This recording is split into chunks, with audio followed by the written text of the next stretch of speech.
Welcome to Opera Notes.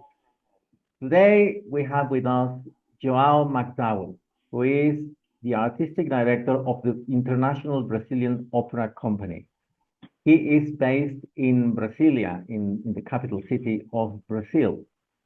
And today we want to ask Mr. MacDowell about the development of opera in Brazil. First and foremost, Mr. MacDowell is a composer and he is also a record producer. So I understand that you also come from the, let's say, more commercial spectrum of the music industry, right? Yes, that's correct. I worked for many years as a record producer, both in Brazil, in Rio, and then in New York City. And I also worked a lot as a soundtrack composer for television, both in Rio and in New York. Okay. So you're very well acquainted with basically the dramatic aspect of music, right? Because of composing for television, especially soundtrack composing. Yeah. So tell us how did that lead you to opera? How do you go from being a soundtrack composer to becoming an opera composer?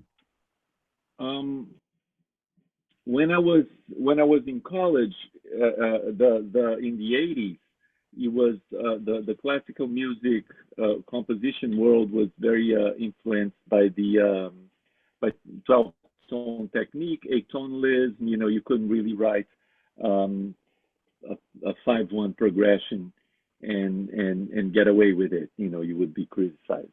So I mean, some techniques, you know, like more graphic representation were also in vogue, but mostly it was a lot of 8-tonal music. And I was also I also had like a experimental pop band, you know, which led me to a couple of invitations to do soundtrack for theater and independent films. When I left that world and became a composer in the commercial world, there was a release, because part of me, you know, the reason I got engaged with music, you know, it was much more emotional than rational, right? And I grew up listening to a lot of opera because my father was a big opera fan. He used to, you know, go to the theater in Rio and watch all these, you know, he saw Callas, Tebaldi, Toscanini, all these great artists from his generation live in Rio. So I had a lot of background in that. So for many years I was working, you know, with soundtracks, you know, making a living, paying the bills, as they say, you know, and working as a producer. And then at some point I started producing a lot of opera singers who wanted to do pop albums. In the early 2000s, I was doing, you know, 2 or 3 opera singers that came to me because they wanted me to write, and I was writing arrangements also for like strings and horns and programming a lot, you know, with the studio technology that was maturing around that time.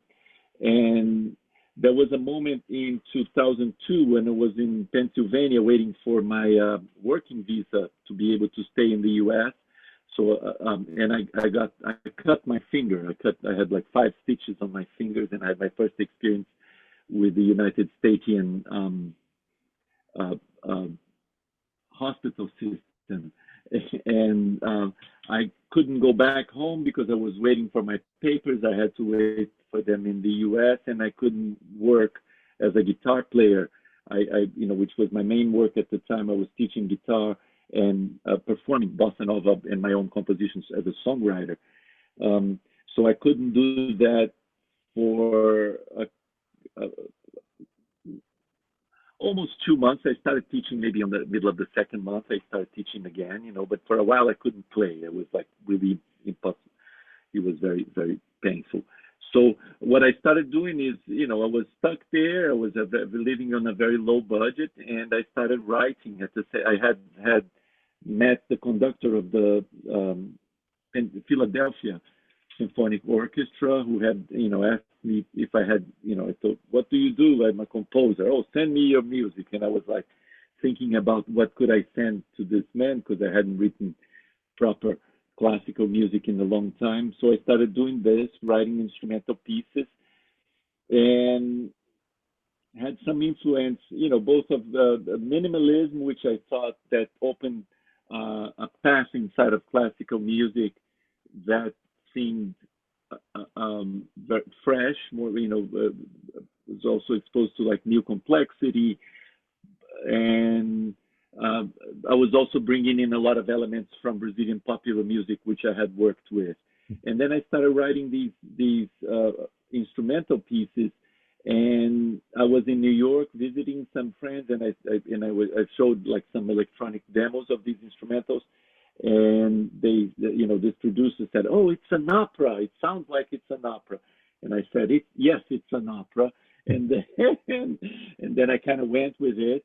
So that led to 2008 when I did my first opera concerts, the concerts of my first opera, which was picked up by a university, Montclair State University in New Jersey. They did a performance of it in 2009. And then I thought, this is great. It's very successful. It's going to be, my life is going to be as an opera composer from now on. Except when I started sending these works to major opera companies in the US, I noticed there was a cultural lag. What they were looking for was not what I was offering culturally, because coming as a Latin American. So I ended up accepting the idea, because since the beginning of the production process of my first opera, my friends kept saying, "We need an opera company. We need to create an opera company. We need to do that." And I was always like, "No, I don't want an opera company. It's too much work. I want to be just a composer." But then when by 2013 I had two operas already, and the idea to create an opera company, to become officially an opera company, became more urgent. We decided to do it for real, and we established the IBOC, as we call it, the International Brazilian Opera Company, as a nonprofit in New York City first. So it was a consequence of the lack of space for Latin American and immigrant artists in the U.S. market, where I was at the time, and also a realization that there was a niche as a composer that was very interesting. Because in film music, in TV, it's all about the deadline. TV is about getting it done on time. If you're doing the job, you have enough skills, and they usually don't complain about the music. They don't go like, "Oh, I want something better." They just want it's on time, put it in the broadcast, and get it out. Oftentimes, I don't think the director even listens to what's going on. And also, by the way, it's interesting that in these years working for TV, one of the jobs that I had very consistently was redoing Mexican novelas, Mexican soap operas in Brazil, because when they do American films, United States films, they come in separate bands. You have the soundtrack and the dialogue. So they dub the dialogue and the soundtrack is there. But the Mexican soap operas, they came in one track, mixed. I think they didn't think this is just for Spanish market. We're just producing it in Spanish, right? But in Brazil, people loved them. And then they were dubbing them, and that was good for me because I had a job and I had to redo all the Mexican soundtracks. So oftentimes he was playing guitar, te quiero, very free tempos, pero no, mi hermana, and then do like the guitar commenting, and sometimes pop songs, so I was doing a lot of that. So it was great training in a way, because it was training in speed. But as I said, TV is all about the deadline. Movies, it's all about the director, the view of the director. So if you write something that you think it's beautiful and it takes a lot of work and a lot of thinking, but the director, not exactly what I want. And the directors have this, oftentimes they're not musicians. They don't know how to explain what they want or what they don't want. So you have to be feeling it, but it's always about the director. You have to like redo it as many times as the director wants it. And in opera, the composer is the boss. So that felt good. That was a good idea. Being able to have the artistic control over the work. Of course, nowadays I reinforce a lot with our students in our opera workshops that it's a collaborative environment. It's very important to listen to your collaborator.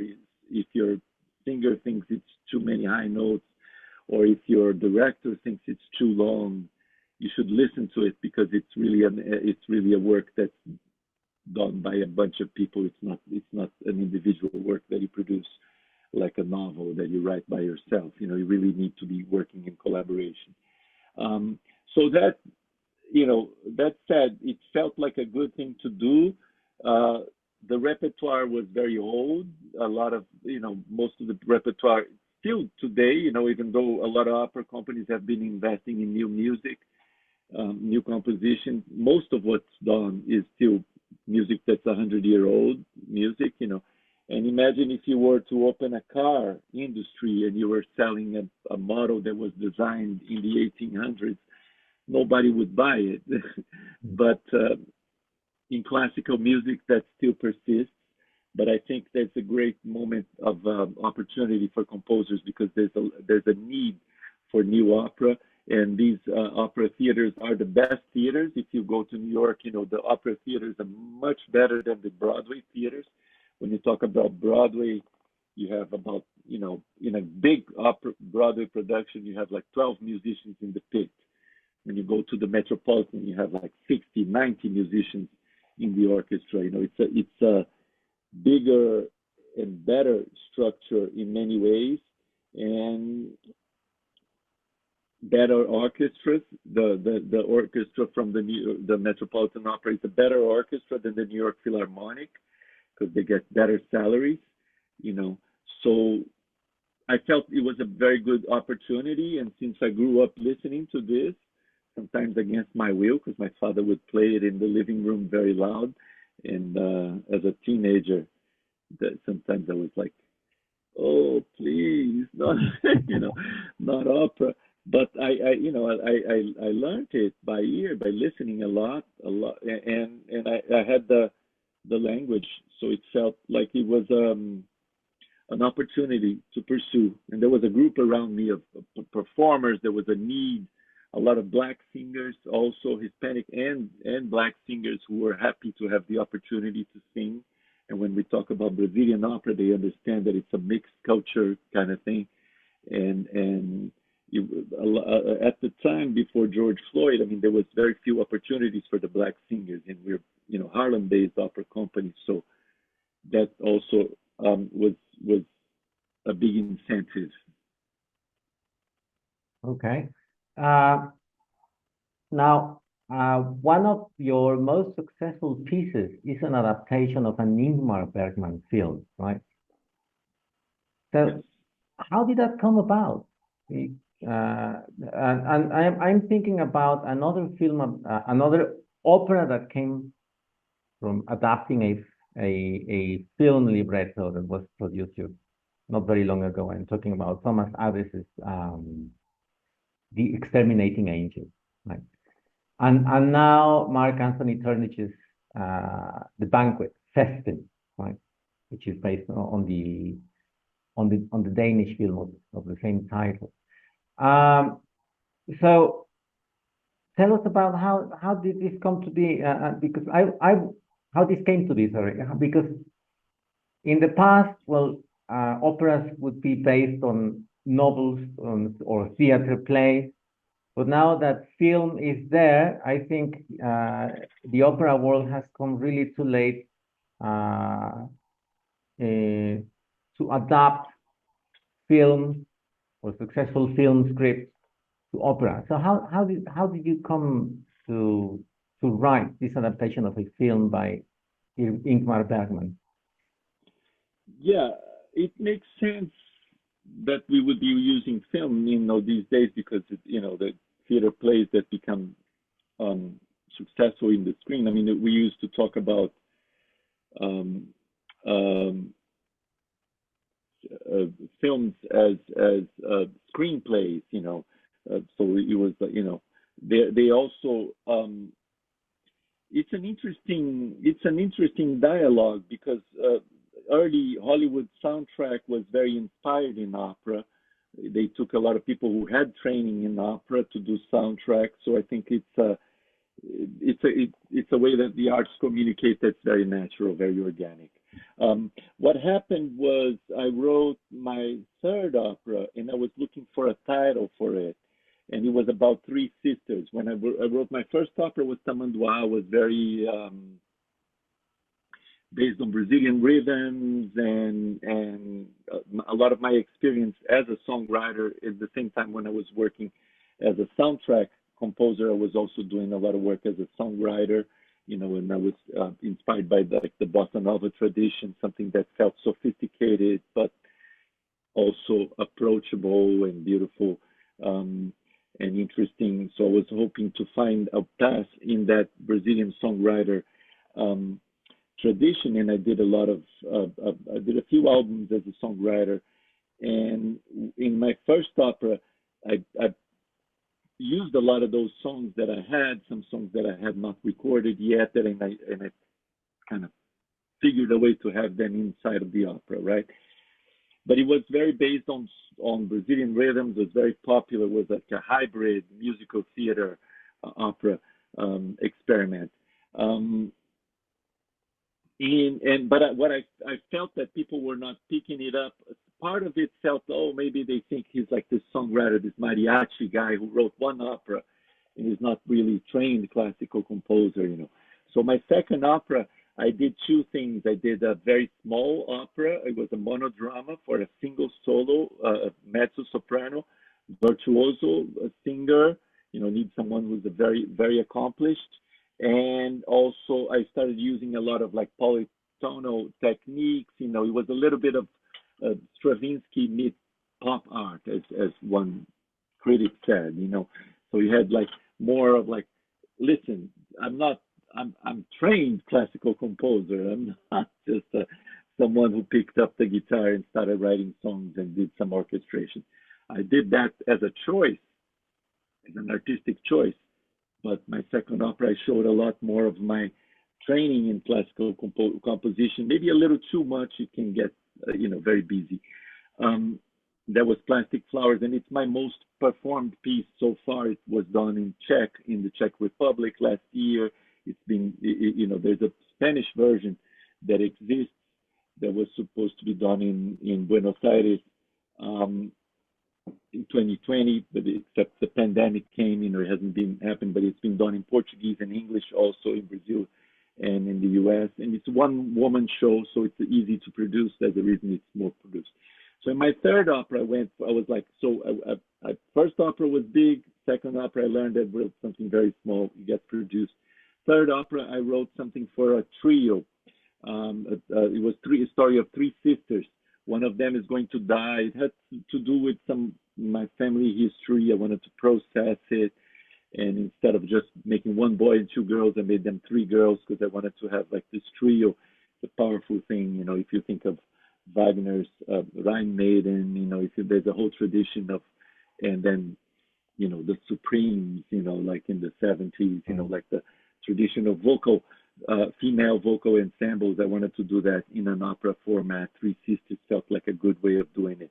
And I was looking for a title, and at some point I realized the story that I had already written was very similar to a Bergman film, Cries and Whispers. So I wrote to the Bergman Foundation, and I said, I have this opera. It's kind of similar story. I would like to use the same title. Would that be okay with you? How would that work with rights? And they said, if you're not using Bergman, the title, there's no copyright on the title. You can use the title. The title actually comes from an article that Bergman read about Mozart.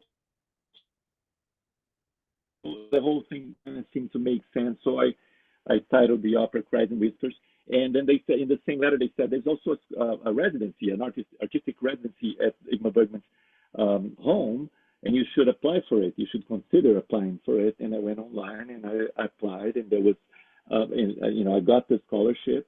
I was there. After that, I was there going for 3 summers, going there and working on finishing Cries and Whispers. But when I went for the first year, I had already most of the opera written, so I was there, sitting at Bergman's uh, uh, library and looking at his drawings and the place where he lived and talking to all these other artists who were also Bergman fans.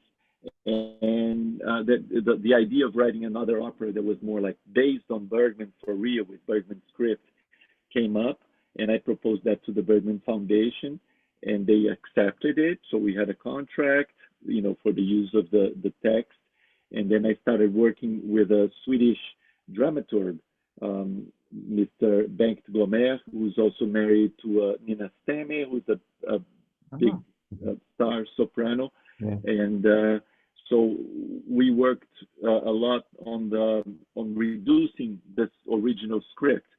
I had like 3 versions of the script. Was originally into a movie.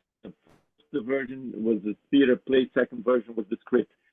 Before he filmed, they had a lot of more scenes that got cut, different scene order, and the third version is the actual edited film.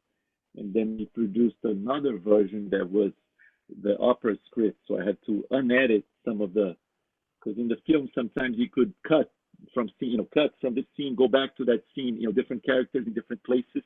You could cut from one character in one place to another character, then go back.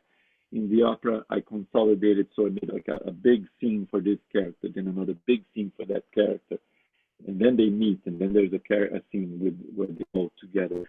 So working through this was a fantastic experience, and then I got to workshop it in Sweden all the way to 2018 when there was a Bergman centenary, and I had a commitment to premiere it, to have it finished by the Bergman centenary, and that's what we did. And we also performed it had it full orchestra performance in Brazil with the Tatuí Conservatory. A concert performance, it hasn't been staged yet. And then the pandemic came, and it's an opera about the plague.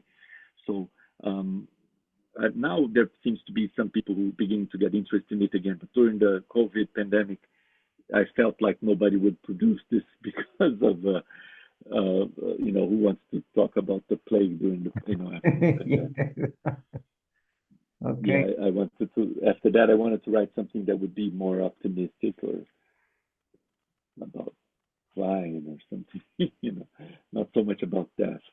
But we'll see. So Cries and Whispers. So yeah, it's clear to our audience. It's based on a film by Ingmar Bergman. That's The Plague, right? Yeah, Cries and Whispers was written before I decided the title because it's similar to Ingmar Bergman's film. Mm-hmm. I got the authorization to use the title. Also because there's no script. Yeah.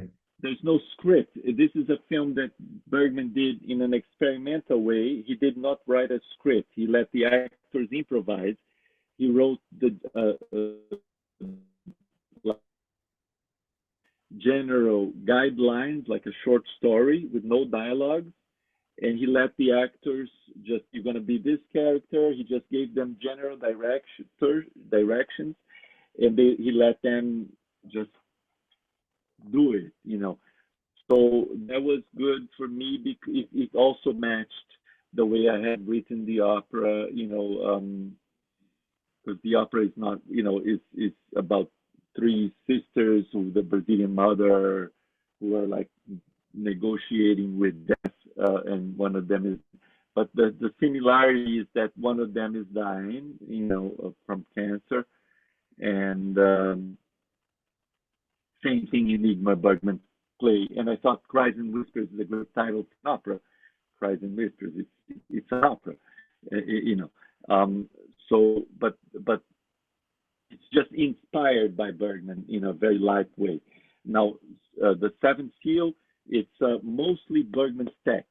Mm-hmm. And the first version is in Swedish. I did it, so it's Bergman's text as much as possible. We did include an area for death that's with little bits of Bergman and some text that I found in his writing that's not from the Seventh Seal, because I needed an aria for the death. And we also included a little bit of monologue for Mia. The women characters needed a little more meat for them to a little more aria material for them, for the singers, and also because this is a script from the 50s. It was okay to have a lot of male talk and women listen in the 50s. Nowadays, it's not so good. Not so good, yes. Now, going back to the past, right? For example, here in Mexico, we are, it says that our meeting will end in 10 minutes. So if we do not finish, could we restart it again? Oh, yeah, we can restart. Okay, no good. problem. So as I was saying, here in Mexico, we are in the process of rediscovering our history of opera, which has been neglected for a very long time, right? And so what's the case in Brazil? Because, for example, here in Mexico, as Mexicans, we do not really know our own operatic tradition. How is it in Brazil? Yeah, I think it's very interesting, this connection between Mexico and Brazil, and it's always good to use the opportunity to make it stronger. The first, you make me think about Mexico. But let me talk about a little bit. Brazil is doing really well in terms of new operas. There's São Pedro Theater in São Paulo that has opera producing new works, and they are supporting a lot of young composers, and there's a very substantial scene of new opera. We also had Carlos Gomes. I don't know if you're familiar with his work. He was an 1800 Brazilian black composer who came from a very small town in Campinas. It was a very small town in the state of São Paulo, where he grew up. His father was a band conductor, like a little marching band, and he became he went to Rio because his friends got some money together for him because he was such a talent. They sent him to Rio. He played for the emperor. Apparently, he was so hungry he passed out right after playing to the emperor. But he went to Europe and he was very successful. He was the only non-European who was successful at opera in the golden age of opera, in the 1800s. So Verdi used to say that, was a fan of his work. He used to say, "Oh, this young man is starting from where I left off," and he was really very successful for a period in his life. Liszt traveled across Europe to be able to listen to Carlos Gomes. He had a lot of very respected admirers in the opera scene at the time. Except he went into like a dry spell. He didn't write any new operas for many years. He kept on burning first acts, and then Puccini came along, who was slightly younger than him, and it was easy to, nowadays Puccini is the composer that we remember for the most part, but I personally is a interesting composer than Puccini myself. But we all, even though in the U.S. Gomes is not really known, in Brazil we all hear Carlos Gomes for many years. When I was growing up, there's an overture of one of his famous pieces that we play in the radio every day. So it's part of our collective unconsciousness. And when I talk about like bossa nova, for example, and people ask me about new Brazilian opera, we call it opera nova. I say bossa nova, even though it's the opposite of opera, it has a program that that puts everything, everything that opera does one way, I'm going to do the opposite. If the voice is big in opera, I'm going to sing very softly in the microphone. If the scenes are like dramatic and violent and over the top things, I'm going to talk about these small things and little.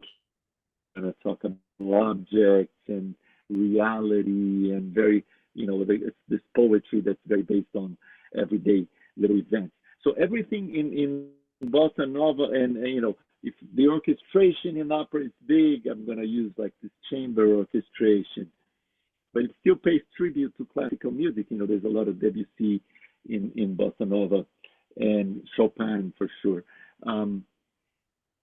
So in a way, by rejecting opera so much, bossa nova almost demonstrates how much importance they gave to opera and how important opera singing was in early Brazilian popular music. If you listen to an early Brazilian samba, they're sung with an operatic voice, until bossa nova comes up. It's like always like a very much of an opera trained bel canto in samba, which is interesting. And they also bring, Brazilian rhythms into that and jazz influences. So there is an underlying current of opera all the way from Carlos Gomes and earlier composers like Paradiso de Maurício, also, who are blending in cultural traditions into operatic forms. And this, I think, is a very rich environment where we are working to build new opera, And if you go to São Paulo, you're going to see a lot of young people in the opera, especially when they're doing, new music or 20th century music also. Okay. As the connection was a bit bad just a few moments ago, could you please repeat the names of those Brazilian composers besides Carlos Gomes? Oh, yes.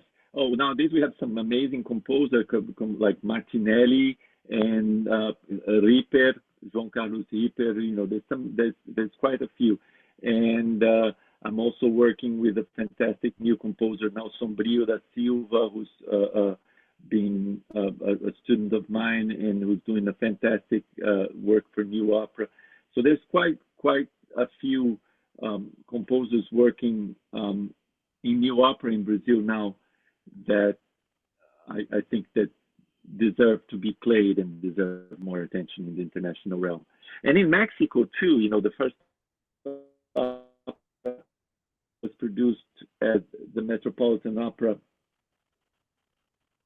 was by Catan, Florencia and Amazonas.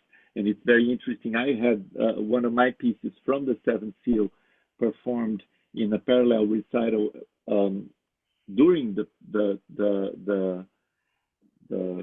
season when they were playing Florencia. I was there with Andrea Catan, his wife, his widow.